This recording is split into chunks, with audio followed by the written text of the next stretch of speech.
তারপর বলো আমাদের বাড়ি কেমন লাগলো? অবাক লেগেছে, আমার ভয় লেগেছে।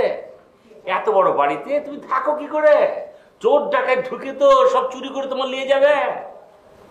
না বুলাত ভাই, এই এলাকাতে সবাই আমাদেরকে অনেকদিন ধরে চিনে, নামডাক আছে, এই ধরনের দুর্ঘটনা কখনো ঘটবে না আল্লাহর রহমতে।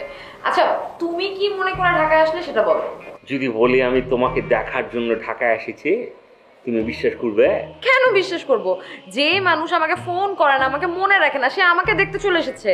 তুমি তো রাজার বাগদত্তা, সেই জন্য কখনোই তোমার দিকে নজর দিইনি। বন্ধুর মর্যাদা কখনো নষ্ট করবো না, বন্ধুকে কষ্ট দেওয়া হয়ে যায় না। শোনো, আমি রাজার বাগদত্তা এই কথাটা আসলে ঠিক না, কথাটা একটু ভুল। আমি রাজার জন্য কতদিন অপেক্ষা করবো বলো? আর রাজা কখনো সুস্থ হবে কিনা সেটারও কোনো চান্স নেই।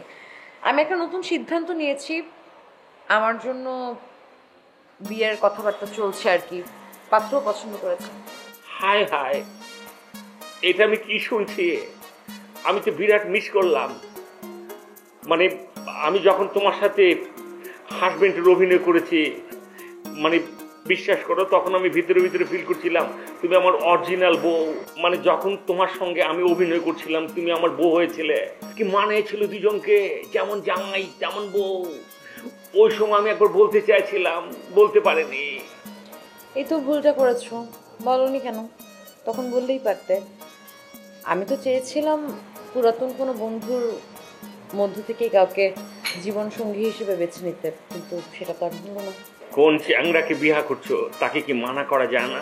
আরে মাথা খারাপ নাকি? বড় লোকের বিয়ে, হাজারটা ফর্মালিটিস আছে।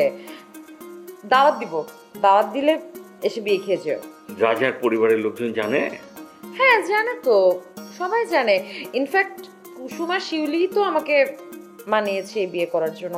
কুসুম শিউলি তো আমাকে সাজিয়ে দিয়ে যায়। ওরা কিভাবে পারে ভাইয়ের হবু বউকে অন্যের হাতে তুলে দিতে? আমি হলে তো জীবনে কাছেই যেতে পারতাম না। তুমি তো খুব সেলফিশের মতো কথা বললে। ওরা বাস্তবতাটাকে প্রাধান্য দিয়েছে। আমার তো বিয়ের বয়স হয়ে যাচ্ছে, তাই না? আমি রাজার জন্য কতদিন ওয়েট করবো? এই জন্য ওরা আমাকে বুঝিয়ে শুনিয়ে এই বিয়ের জন্য রাজি দিয়েছে।